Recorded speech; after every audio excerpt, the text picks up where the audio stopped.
Hello, everybody, and welcome to a very special episode of Brainstorm Brewery. You guys anyone want to let them know why it's going to be a very special one? We don't even know, man. Oh. Like, we're going to find out the same time they do. DJ, do you know? Is it because it's 11:30 at night and we never podcast that late? Like, normally we podcast right at 10:30 when Corbin gets here on time every single time. Mm-hmm. But this is an extreme outlier that we are past that due date by an hour. Marcel, Marcel, you want anything different about this episode? Do you? I'm here, obviously. Oh, well, welcome. Of course, thank you. I actually get to be here with the all the two hosts and the guests. This is fantastic. I never got to be with all. Every single one of you tried to derail the bit there, just for the record. What bit? You were doing a bit? I thought you were just doing a really awkward job introducing this episode. No, I thought it was clever. It would have been you guys did not work with me. Okay. Look at what I have to deal with every week. What do you mean every week? You're here for 50% of the episodes, max. Look at what I have to deal with 87% of the weeks. They needed you last week, and you failed them. Well, I heard. I was coming back from the Mythic Championship. How was that? Please tell us some more about this Mythic Championship. I'll tell you all about the behind-the-scenes stuff I can't tell you. No, I mean, the event was cool. It was BDM's last event, which was super emotional for a lot of people. I want to say BDM leaving is a huge milestone and omen for Magic. It's a definite error or change, and I am very sad to see BDM leave. I tip a drink towards him. I bet he's not sad to be leaving. I mean, he's got, a new exciting challenge in front of him with what he's working on, and we'll miss him. I mean, I basically modeled my entire career after BDM, so it's not going to be easy working that the next Pro Tour or Mythic Championship that I'm at and not having him there. So it's rough. However, I did work LA. We had video coverage back for LA last weekend, and I know usually Corbin doing coverage is the background of this podcast we don't talk about, but this week, hey, everybody wanted to know about coverage. Everyone seemed to like what we did. It was a much more laid back broadcast in LA. So hopefully we get to do a lot more of them. I don't know. At least 4, I believe, is what's been promised. Well, at least everybody who bitched about the 1GP where there was no coverage and the 1GP where, I guess you could have used better microphones, at least they, retracted that and apologized, Yeah, that happened. We had, and I'm sure every single person who made a tweet complaining about coverage is watching coverage, because then we would have 800,000 viewers, right? That's great. Well, the viewers were the viewers. There's a 1-to-1 ratio of people who complained about coverage and people who watch coverage. I don't watch. This is horseshit. Coverage has gotten very interesting this year. I'll say that. It was pretty all defined what I would do at a given show last year, and this year it's like, hey, Corbin, manage 3 different social media accounts, manage a website in which you are the writer and also the producer who has to put everything into the back end of the site. Also, by the way, do all the photos. Also, by the way, do all the archetypes. It was crazy. We had somebody else directing this weekend. Shout out to BJ for being great, and it was his first time running a show like that himself, so it was a big deal for him. And if anybody ever needs a freelance video guy, he would come highly recommended. But so it was just different. It was a Channel Fireball show, not a Wizards of the Coast show, and that meant we were able to have more fun with the stream as well, which was neat. I mean, Marshall dabbed on camera. That happened. Yeah. Dabbed? Yeah, Huey taught him how to dab in the middle of the round. He brought a wax rig in and...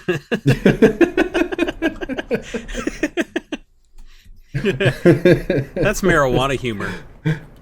Actually, I understood that reference. Oh, it's all downhill from here. Is that what parenthood does to you?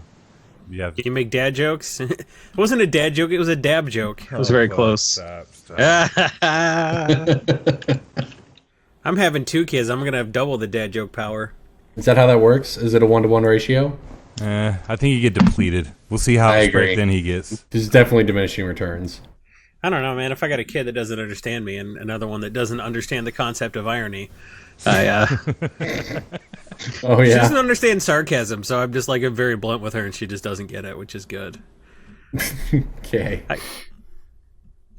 There will be a day where like she can understand that she's being like berated verbally, but until then, It's all just There's gonna one hit day her where at once. switch flips. She's just like, "Why are you talking to me like that right now, you piece of shit?" But until then, yep, I just I get It's all gonna hit her at once too. All the cumulative abuse is just gonna. Oh, that's what's been happening all these years. My dad doesn't love right me. onto a stripper pole. I get it. Like I understand. It's my fault, but it's fine. I don't know how else to parent, man. It's my wife's fault for leaving me alone with her. This is true. It's your wife's. This is not a good path we're going. It's your wife's fault for marrying you and having a child with you. Voluntarily, twice. And the second time was took longer. I think there was fraud involved in terms of what she was getting when she signed up with you. So When I had a job and she didn't, yeah, that was Yeah, quite the turnaround, huh? Now Jason's a bum, stay at home bum. she was like, "Wait a minute! 5 years ago, I did not see this in my future. What? Why?" But sunk cost fallacy is a really strong thing. Oh yeah, that's it.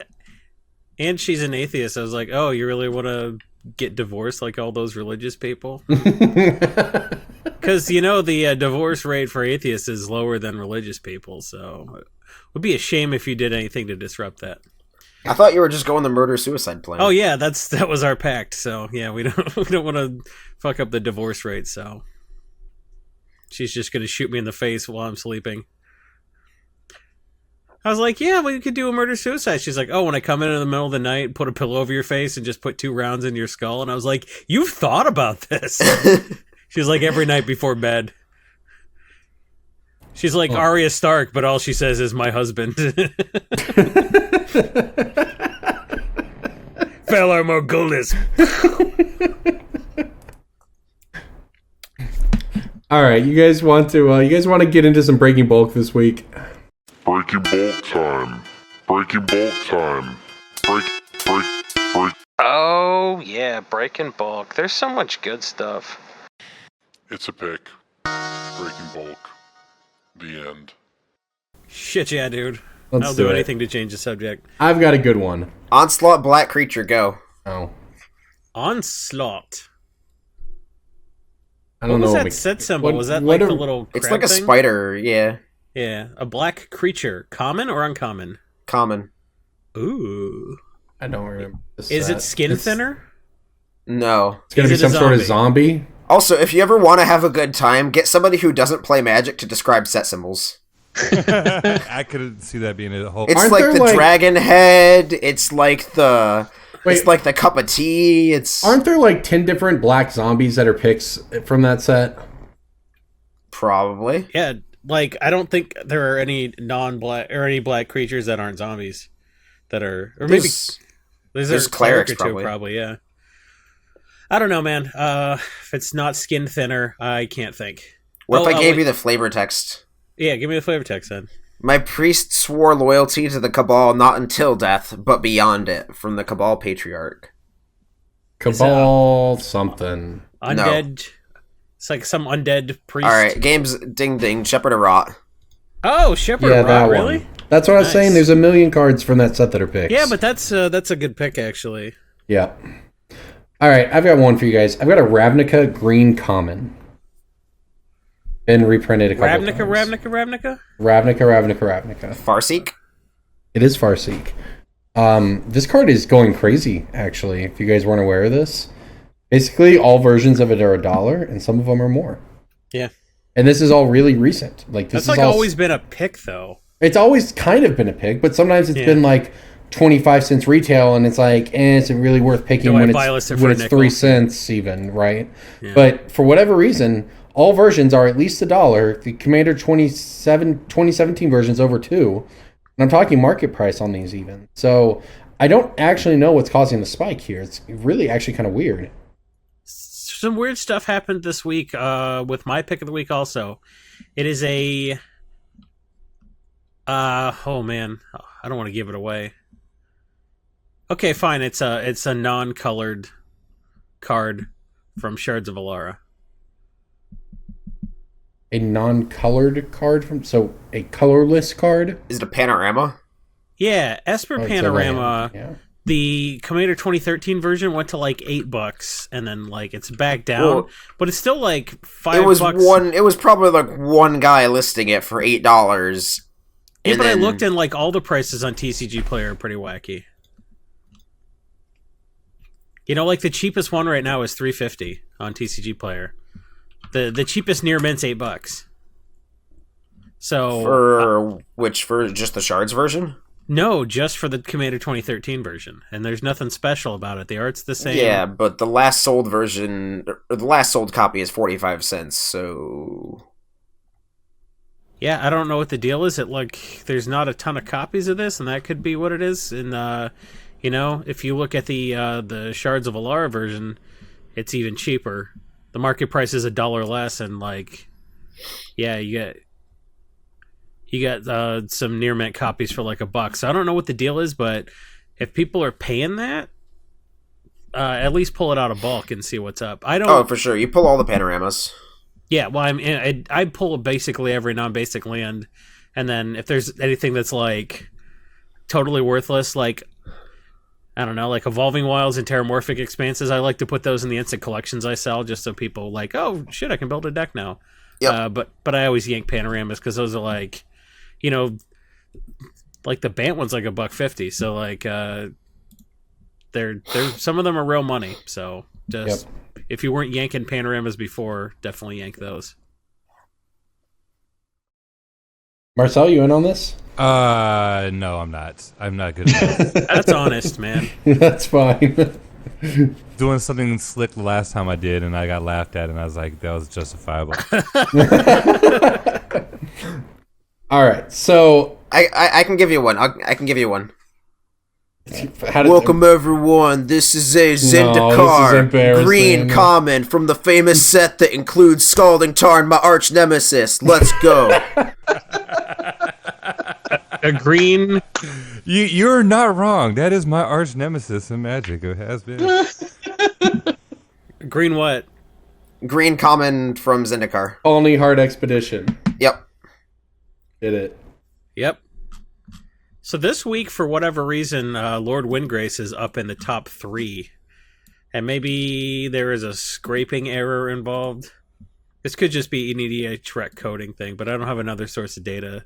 All right, so since Scalding Tarn went to the stratosphere, we brought an old man to yell at clouds.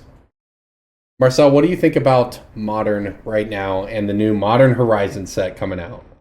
Well, I'm not a big fan of Modern because I can't play it, and I sold all my Modern cards due to Scalding Charm being too expensive. Rawr. But Modern Horizons does sound exciting. I think this is exactly what was needed for a Modern set. It's time that they started building cards around Modern and creating new cards specifically for it.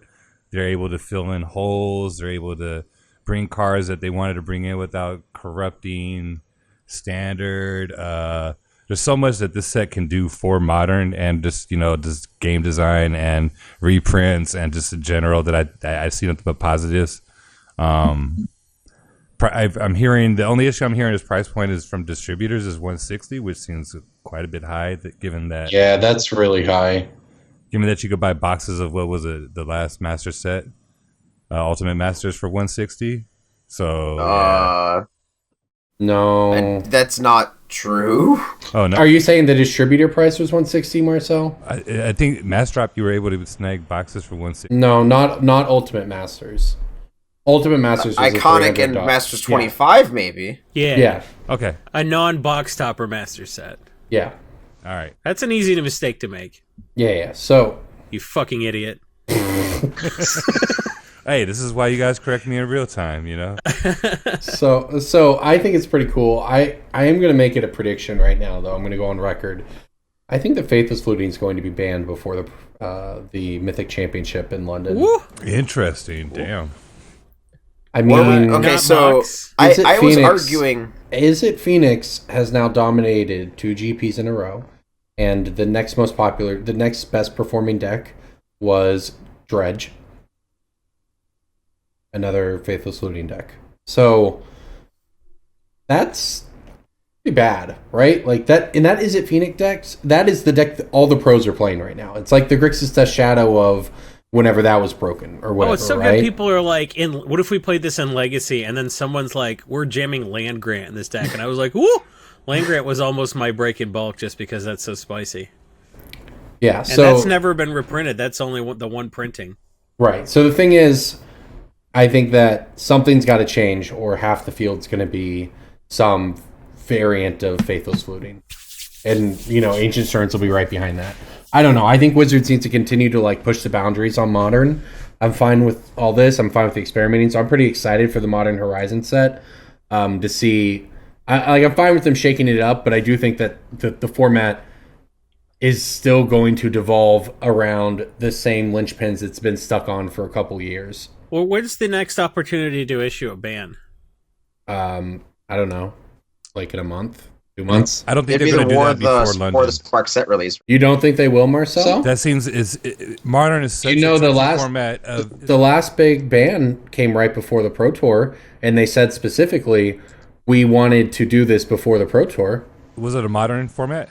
Yeah, That's so bad. that was their thing. They said specifically, Aaron Forsyth said the Pro Tour dictated the when of the banning, not the why.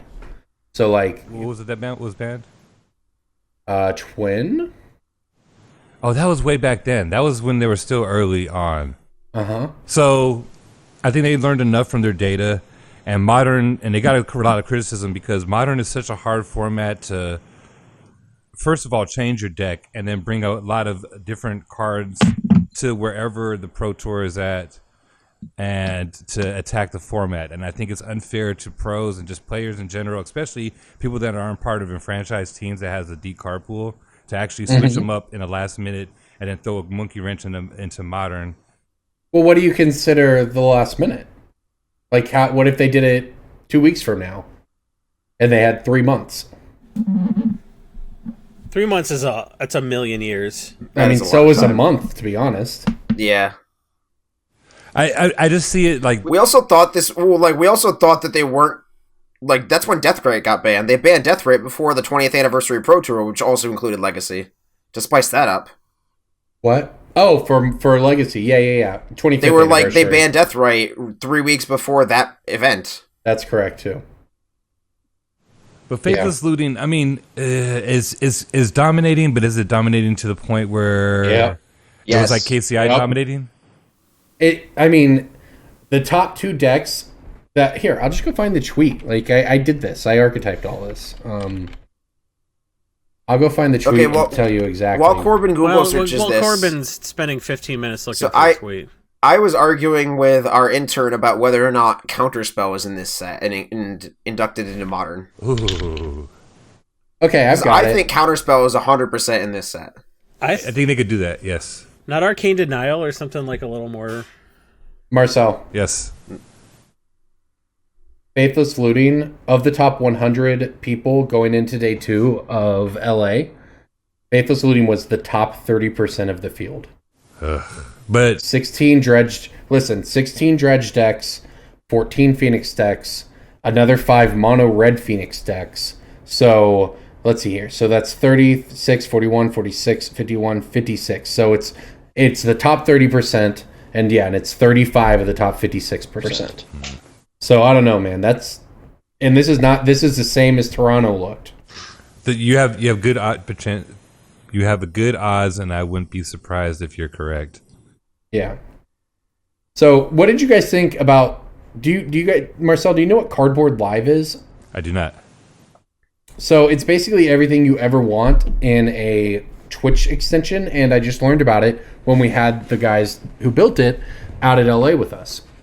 So what it does is when you're watching the Twitch stream, there's just a little pop out from the side of the window you can click, and it brings up their entire deck list, all 75 cards. You can mouse over, and it'll pull up what the card is so you can see the text. You can look at their entire deck list right there. It also pulls up a bio of them, including a picture with their stats and whatever you've written in there as their bio that you can look at it anytime. And it has standings live, so you can look up the standings at any time. Nice. And this is for live. This is for live cardboard, not for arena. Yeah, it's cardboard live. Yeah, you could use it for whatever. It's just a Twitch extension, right? So where are they getting the data from? From the Wizards website or the actual? Well, no. They're working with us, right? They're working with the coverage to do it. So one of us, they would input the deck list, and then one of us would input the bio. So then 5 minutes into the round, anybody watching who tunes in at any point over the next half hour has immediate access to their entire deck list. So they can look at everything. They get to know who's playing. They get everything they need right there in Twitch. So what prevents someone that's playing in the actual tournament from looking at someone else's deck list through this? Online? Nothing. But what does that matter, right? They could sit next to them. They could stand behind them. True. Yeah. I mean, I think this is great. This is what is totally needed to make the online experience more accessible, especially to newer players. It was crazy. It was so good. I was like, wow. So shout out to Cardboard Live. For live cardboard. It was the most impressive thing, probably the largest innovation to the watching Magic Online experience in years. So I know SCG's been using it as well. So I think these guys are going to make $1 billion, basically. Yeah, they'll probably make $1 billion, I would think. Think about it, man. They won't be able to retire off of this, but at least they'll help. I don't know if I believe you. Oh. I bet if Cardboard think Live about what they have and what it can be expanded to. Yeah. If they had a Patreon at patreon.com/cardboardlive, I would contribute as little as $1 a month. Which could work out to 20 or 25 cents every time someone clicks on a deck list to expand it. Yeah, someone made an important tweet that I saw that said, the dollar Patreons are the bread and butter, the beans. Did you see it when I retweeted that? I think it must have been you. Good, yeah. Congratulations. But it's very true. Like, don't feel ashamed. Like, really, the dollar Patreons are the ones that are least impacted by financial situations that happen to fluctuate, that we all have to deal with. And, you stay there through the thick and thin, because really, what's $1? And you get access to this Discord channel that... It's only 20 or 25 cents an episode. Yeah, I mean, I waste more money on that.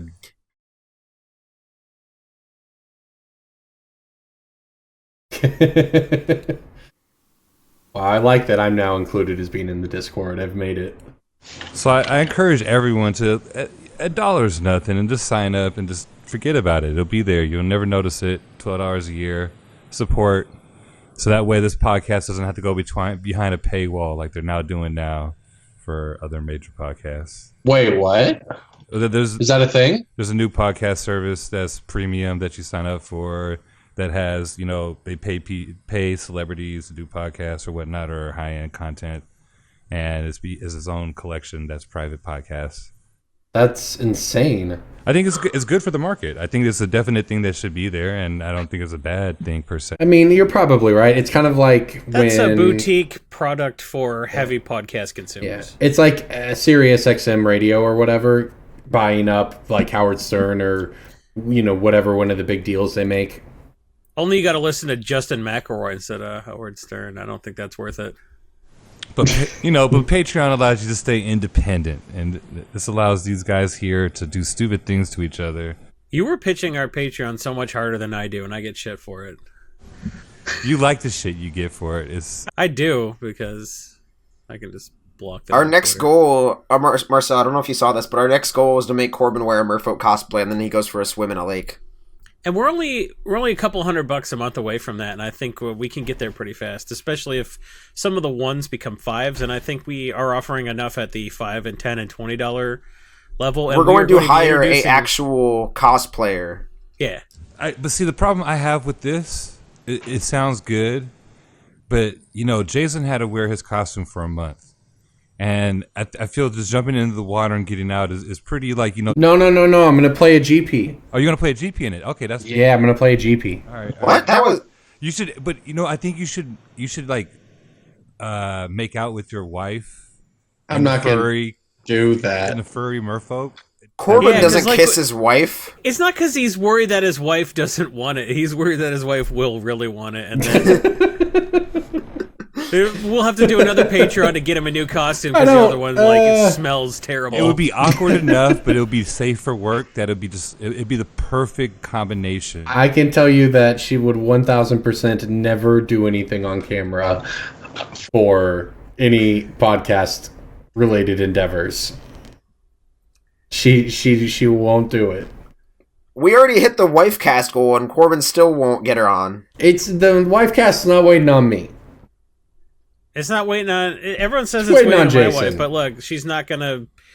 I don't want her getting my son drunk, in vitro. So I think we're gonna have to figure something out. Well, when Jason lets us know, we'll make it happen. Yeah, that's probably the best thing you guys came up with. I'll say. Yeah, I wish we'd set it at 5,000 or something because now it's gonna happen. We said it when we did it. We were like, okay, well, this sounds like a nightmare to schedule. We don't even know if they'll want to do it. I didn't even want to tell Mary Ann. So we were like, let's just pick the most unrealistic goal and put it there. And so that's why we love our patrons, because every time we set a completely absurd goal, we hit it in weeks. So all right. This is enough talking about you guys. So let's bring it. Let's talk about Modern Horizons. What do you want to see in the set, Marcel? What's the one card that is not in Modern but's in Legacy you want in Modern?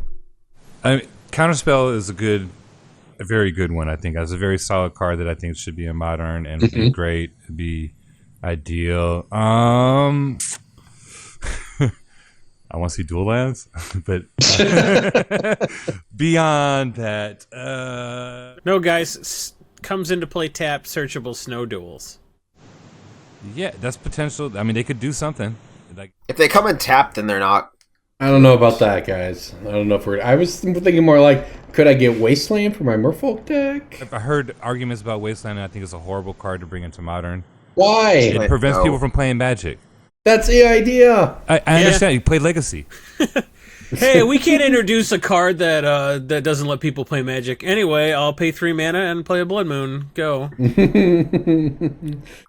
Faithless Looting, turn 1, Manamorphose, attack you with 4 Phoenixes. I love Life of the Loam. I love, I got Wasteland in my cube, and I got, was the Strip Mine in my cube. I love that interaction, trust me. I love that degenerate stuff, but I just don't think it's fun.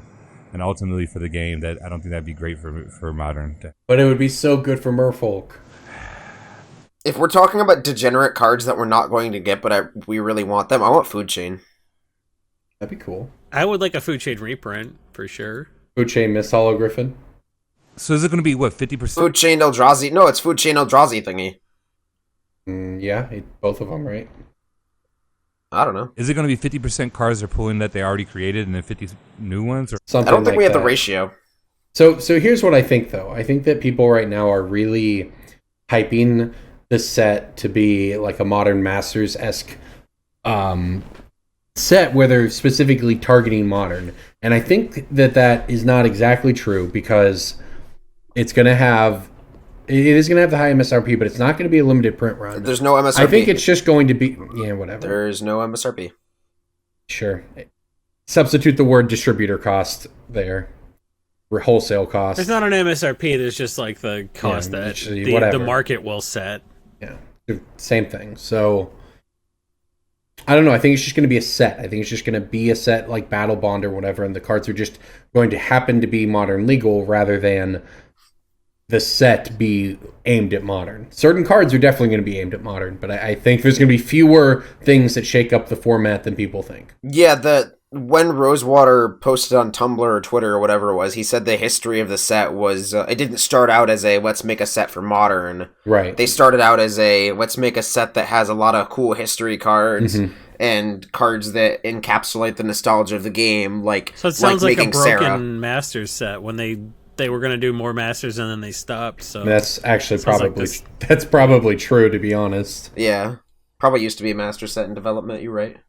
But I think they're going to have a lot less reprints than people would hope, and want. I think people are wishing, this card could come into Modern. This is going to come to Modern. This is going to come to Modern. I think the impactful ones are going to be on maybe a handful. That's what I'm saying. Which is Yeah, there's going to fine. be 5 cards that are really big deals in the format, Which not is fine. 50. No, it is, but I think that's just right now. I think people's expectations might be a little off. But I think there's going to be a lot of little Wait, role people's players. expectations are off? Stop it! Surprised stop Pikachu it. face? Oh man, that's low hanging fruit for you, DJ. Stop. DJ just wanted to use his Pikachu face meme. He's been all about it. Speaking of, no. But I think the new cards are gonna be the more exciting ones, honestly, because you're gonna have some EDH generals that are gonna be there that are gonna be interesting. You got that Sarah Angel Planeswalker, so I think that the Planeswalkers are probably they're gonna push a Planeswalker to be definitely modern playable. Because what's the point of creating them for the set and it's not actually gonna make an impact? I mean, they can create them just for the casual dirtles. Yeah, Like, Sarah's not modern playable, but that doesn't mean she's not going to be one of my best-selling cards. She's going to sell a lot of booster packs. Because it's not just going to be for modern... Like, the set has modern implications, but it's not just for modern. They're a little... You said that, like, there's got to be EDH implications and casual implications, and, I want... Yeah.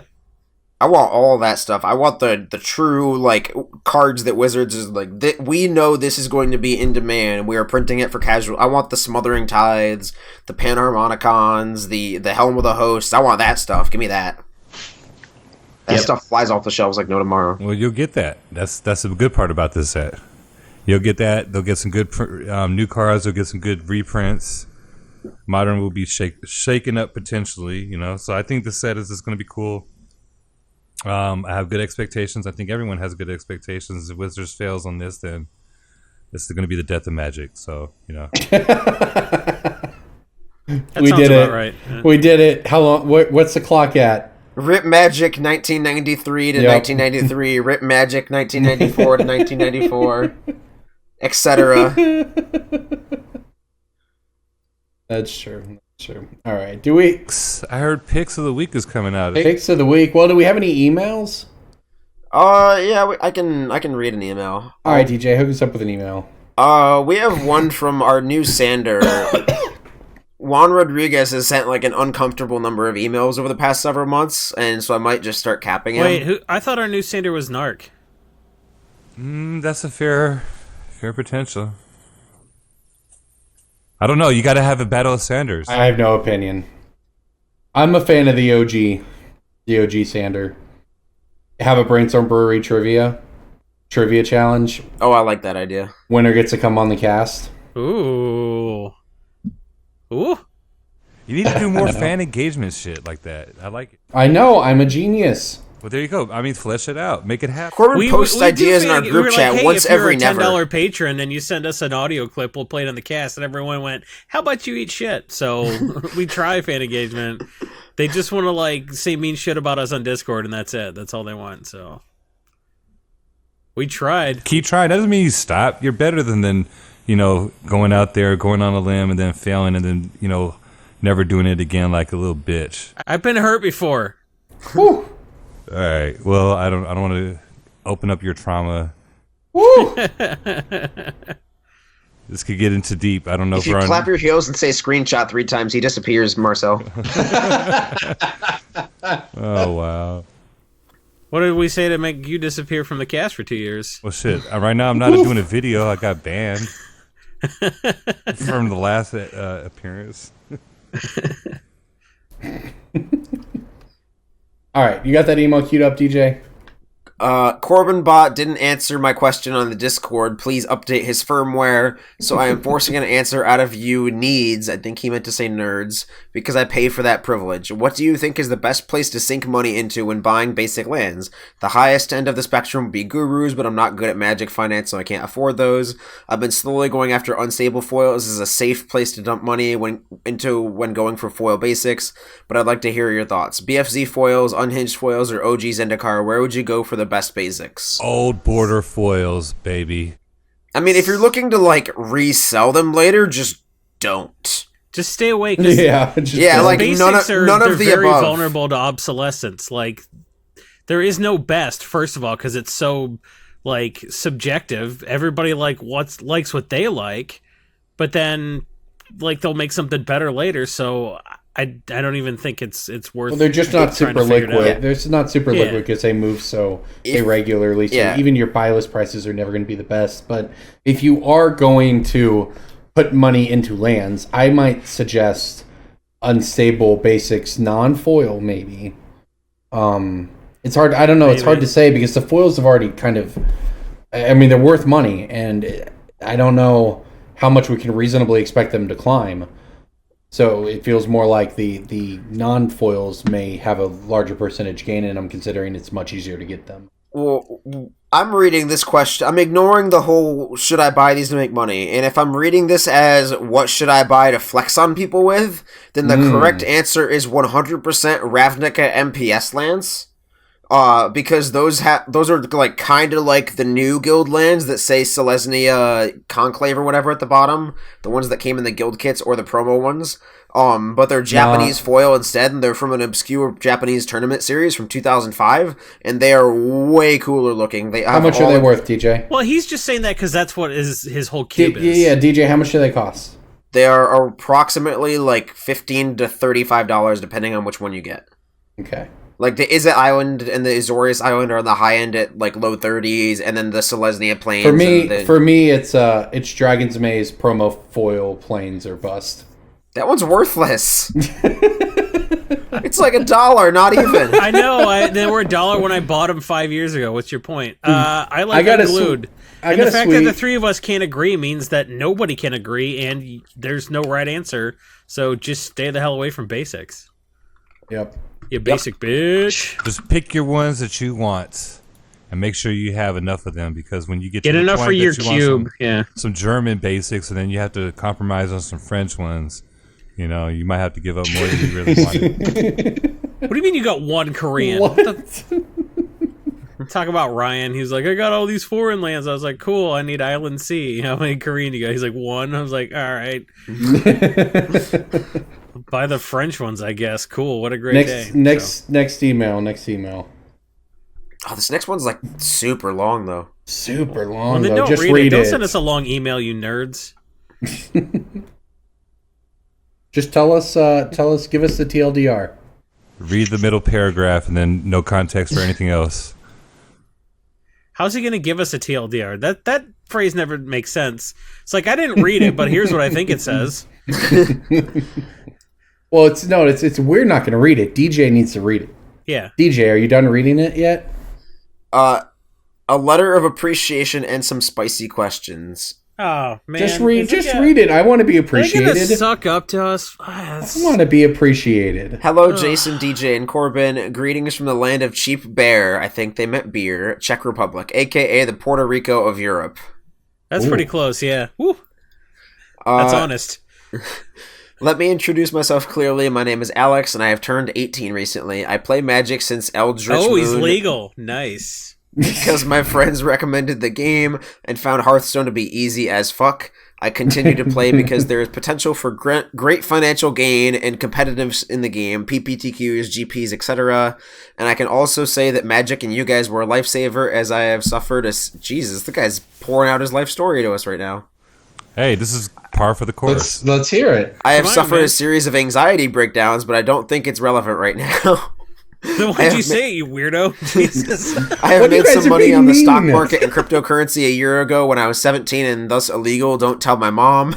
I started listening to you for the advice on how to make money on funny cardboard. Now to the fun part of the email. Questions. I have some questions for each member of the cast. Jason, EDH is not as popular in Europe as in the US. Is there a way to over-abuse this fact? Have you tried Czech alcohol, especially beer? Fun fact, Czech has the most beer drinkers per capita. Yeah, but you drink Pilsner, and you're proud of it. So, like, it's cool that you, like, invented Pilsner, but also you invented Pilsner, so try harder. Yeah, the Czechs drink a lot of beer because it's 3%, so... No, Czechs, they do the best Pilsner. If that's a style you like, they're crushing it. Pilsner's good at its point. If you want I don't think there's anything wrong with it. There's nothing wrong with it, yeah. Yeah, so, yeah, I've had Czech Pilsner for sure. Choose it very often, but I will drink it. If I want something crisp and refreshing, a Pilsner will probably hit that note. Yeah, and people are making good pilsners. It's not just like Budweiser and shit like that. Yeah, So. yeah. All right, what's next? There are I would say get hooked up with people in the Discord if you can get a pipe where we ship you modern stuff that's like basically flat here, and then get some EDH stuff that's underpriced on like card market, that you could set up a real nice symbiotic relationship with some people. So I would say get in the Discord and make some connections. Corbin, DJ, there are a lot of ways of how to tackle MTG finance, investing in constructed, EDH, foils, promos, bulk. Which way to invest is the most risk-free for the beginning? Buying bulk? Bulk. Because then you get Gaia's Cradles. It's all free.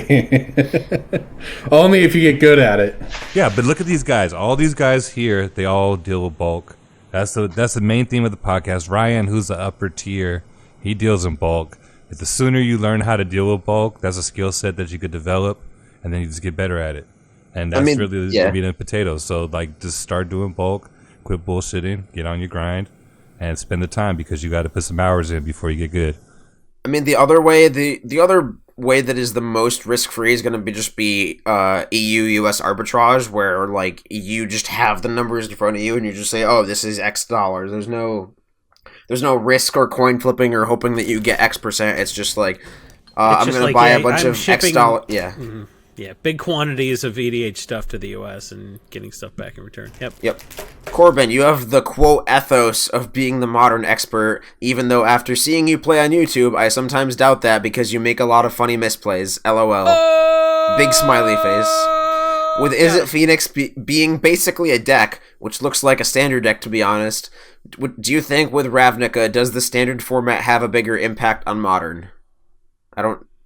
What?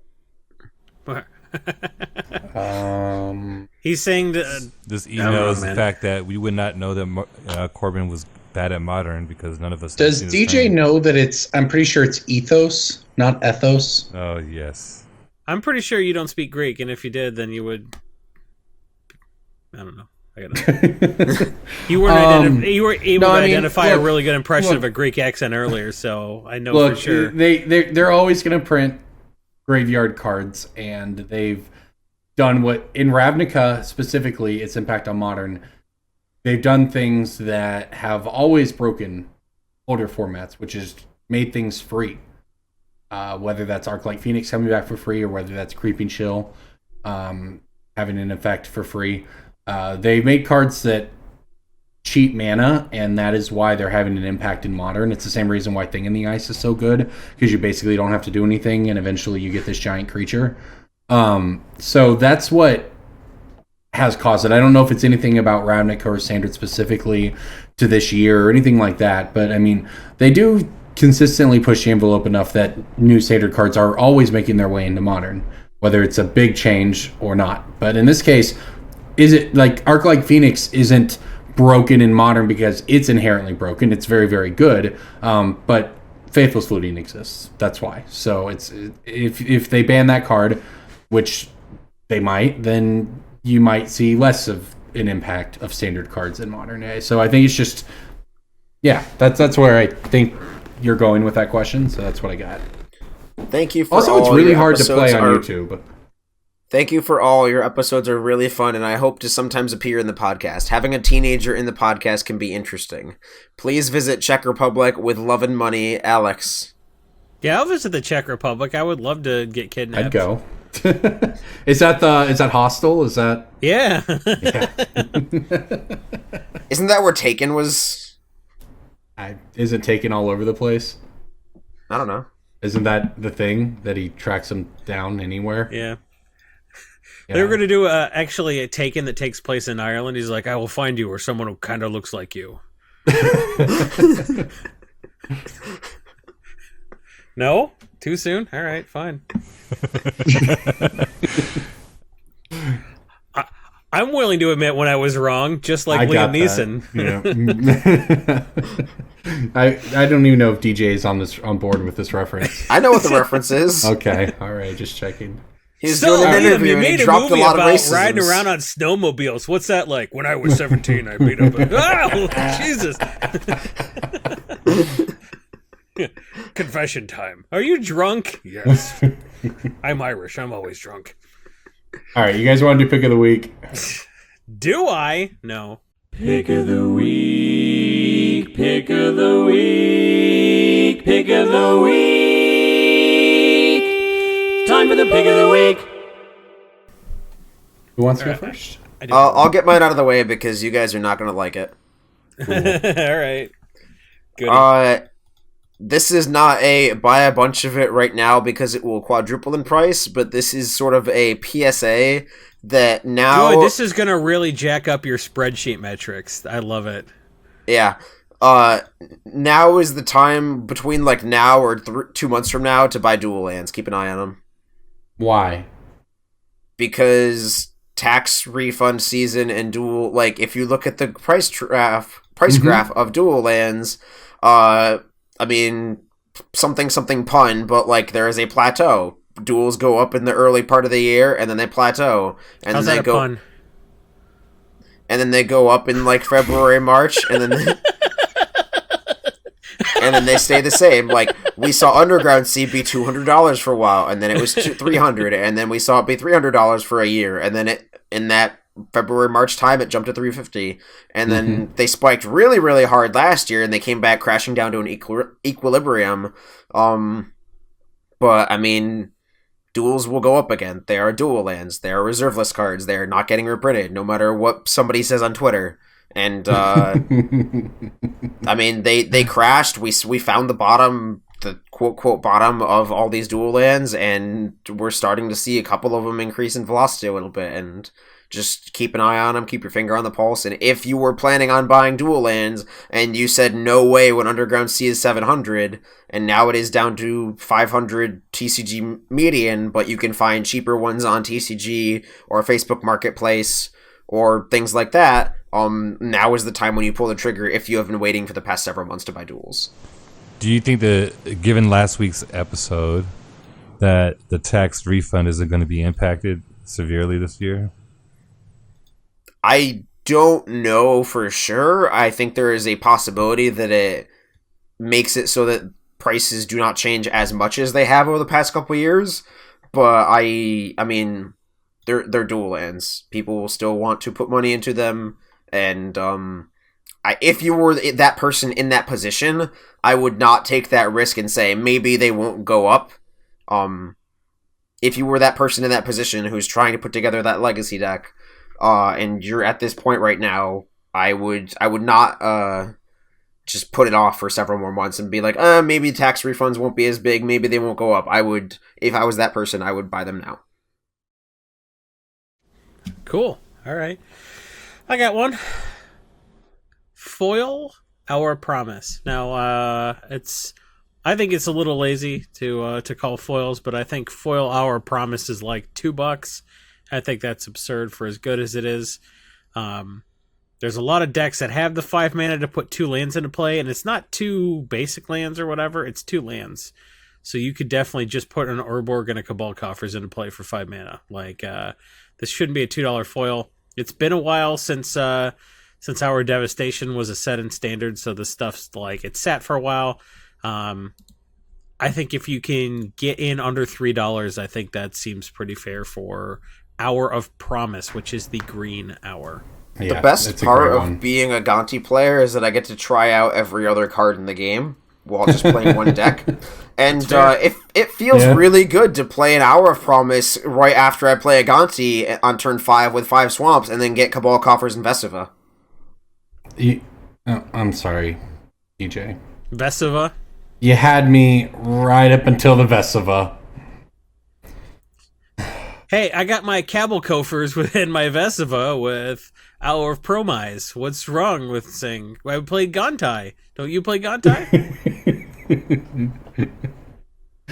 It's called Vesuva. I'm actually writing on my Mana Cripe to say how many times I lost a Cornflipe. Oh man, that shouldn't be that funny to me. Oh man! All right, well, yeah, Marcel of all people's laughing at DJ. That's the best. Mr. Targamoif just ripped on you for saying best. You at least got all the letters in the right order. Vivals? What is that? All right, I've got one this week. This is probably a boring pick, but I think it's a fine pick. Cinderglade. All your picks are boring and safe. Shut up. That's not true. Didn't I just nail it with Toothy 3 weeks ago? Yeah, I did. Anyways, Cinderglade is about $3 right now, and Scape Shift, Red Green, Scape Shift, Titan Shift, whatever you want to call it, kind of making a comeback in Modern. And Cinderglade is at the highest point it's been since it rotated from Standard. So, and it's just starting to climb there, right? It's been kind of flat, and it's just starting to tick up. So I think it's at least going to be $5 here within a couple months. And also, whether there's bannings or not, the format seems to be shifting a little towards this style of deck. But if there are bannings heading into the Pro Tour, this would be, or the Mythic Championship, this would be a very safe pick. Cinderglade has an old art promo that looks sexy. I forgot about that open house promo. It's the old open house promo, and then they use that art for the expedition. I completely forgot about that one. Yeah. And it's only definitely cool. It's only $1 or $2 more, actually. So it's $5. I don't think that's true. It's $5. It's not more. It's a lot more than $1 or $2 more. No, I'm telling you right now, it's $5. The normal one is $3. The new one is the one you're talking about is $5. Oh. So there you go. So I was right. Just buy the expeditions. That's where it's at. I mean, the expedition actually is under 50, and it's only 30. Yeah. Yeah, it seems been pretty flat. But so, anyways, I just think that's that is certainly a thing. It's just on its way. It's got a non-zero amount of commander value, can be fetched, etc. So at $3, it seems pretty good. Marcel, you want in on this? Yeah, so I will recommend picking up Crucible of the Worlds. Crucible of the Worlds? Yeah, at M19. It's close. I think it's pronounced Cruckable. Oh, wow. Well, there you go. You got a classic Marcelism. Yeah. That was not even I swear to God, I called Crucible of the Worlds forever. Okay, man. Yep, good. All right. Why specifically? So it's Crucible? Cruckable? No, yeah, man. It's Cruckable. Have you ever seen the Arthur Miller play, The Cruckable? Oh, no. It's about the Salem witch trials. Is that a movie I need to watch on Wikipedia? Educate yourself. Was it a movie? Yeah, it was a movie. No, I said, Jason, is that a movie I need to watch on Wikipedia? Yes, every movie you should watch on Wikipedia. No, I swear to God, DJ, if you spoil the ending of Mighty Ducks 2 by looking at Wikipedia, whoo! You're going to have worse... Don't do that, man. We'll make you watch 7.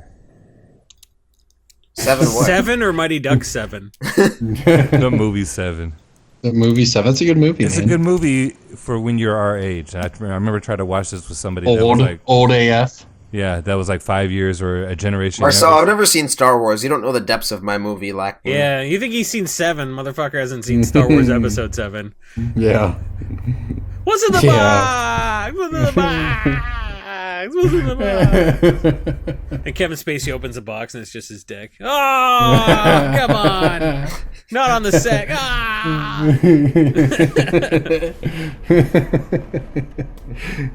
Yeah, you should watch that movie too, DJ. Lust. Apparently. All right, there we go. Is there anything else we need? Anything else you guys want to touch on? Oh my God! I just got it. Plateau is a dual land. Oh, stop it! Stop it! All right. But for $14, right? You guys don't agree? You think this is probably the all-time low of where? Yeah. No. I completely agree. Yeah. Considering how much Ramonep Excavator went up recently. And Ramonep Excavator is a card you can get with Green Sun Zenith, but still, Crucible is pretty reasonable.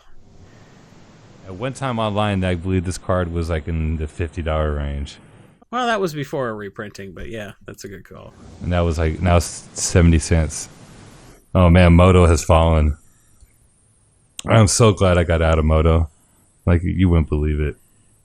I mean, I don't know anybody, I don't know why anybody would think it was a good idea to stay invested in Moto. It's sunk cost fallacy. Right? It's a real thing.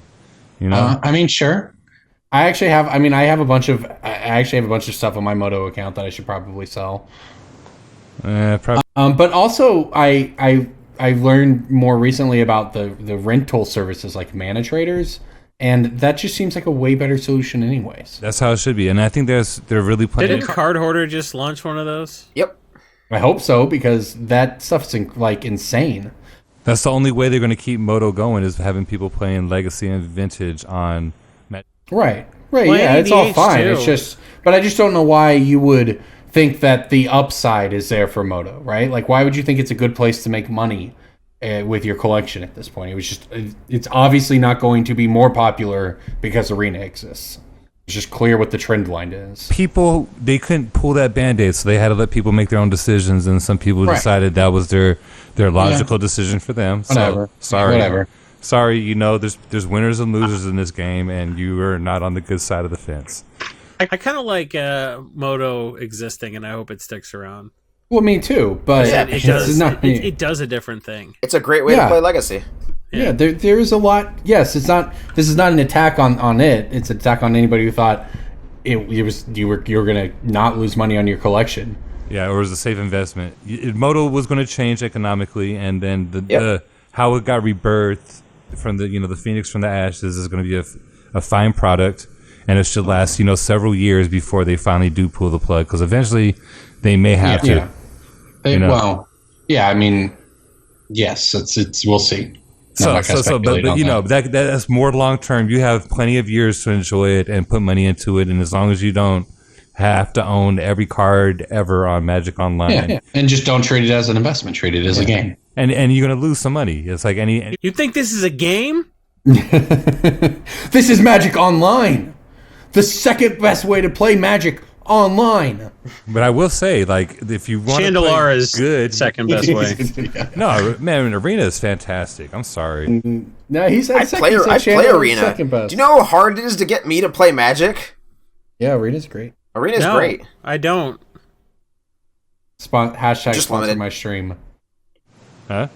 I play a limited. I just play limited, and then I've been burning my wild cards whenever the wacky modes come up. The wacky Cascade Constructed or whatever. Hey, DJ is a full casual. That's great. That's the best way to. It is. Yeah, but like I put $100 into I bought the $5 welcome deck, and then I bought I threw $100 in for limited, and I've just been like Me too. free drafting, almost free drafting for the past like month and a half. Yes, I think that's the best way to do Arena. Is you got to spend some money. I think $100. You got to buy $100 in gems, because the rate is the best one. If you do below that, you get. Yep, and that's what I did. And then I think you should spend about $75 to $100 per set. Drafting. Yeah, there's nothing wrong. Yeah, there's nothing wrong with spending $100 a set. It's like $400 a year. It's not a big deal. It's not a big deal at all. And sure, you're not going to recoup any of it, but you'll get to draft every set, so you at least get a very good taste of that. And generally, you'll have most of a play set of at least everything rare and below, and enough wild cards to get the mythics that you need to kind of construct your deck. So like you can get a good taste of limited, you get a great taste of constructed, and for that price of $400 a year is what you should expect. Yeah. And if you need help making an extra $400 a year, people who subscribe to our Patreon. I mean, that's at about right. patreon.com/Brainstorm Brewery have found that if they follow our recommendations from the Picks of the Week and Break in Bulk, $400 a year is a fairly trivial amount. And so a lot of them are putting that back into the Patreon as a way to say, hey, thanks for all the money. And we appreciate that. Great. Because if you're not making money, what are you even doing? Yep. On that note, Marcel, thanks for coming on. Is there anything else you want to say before we get out of here? Yes, you need to be the crucible. Okay. Yes, right. I got it right there on that one. Let's get out of here. Fuck. All right. Good work. Did I say fuck? Damn. You might have said fuck. Fuck. You said stop saying fucking fuck. Jesus Christ. Yes.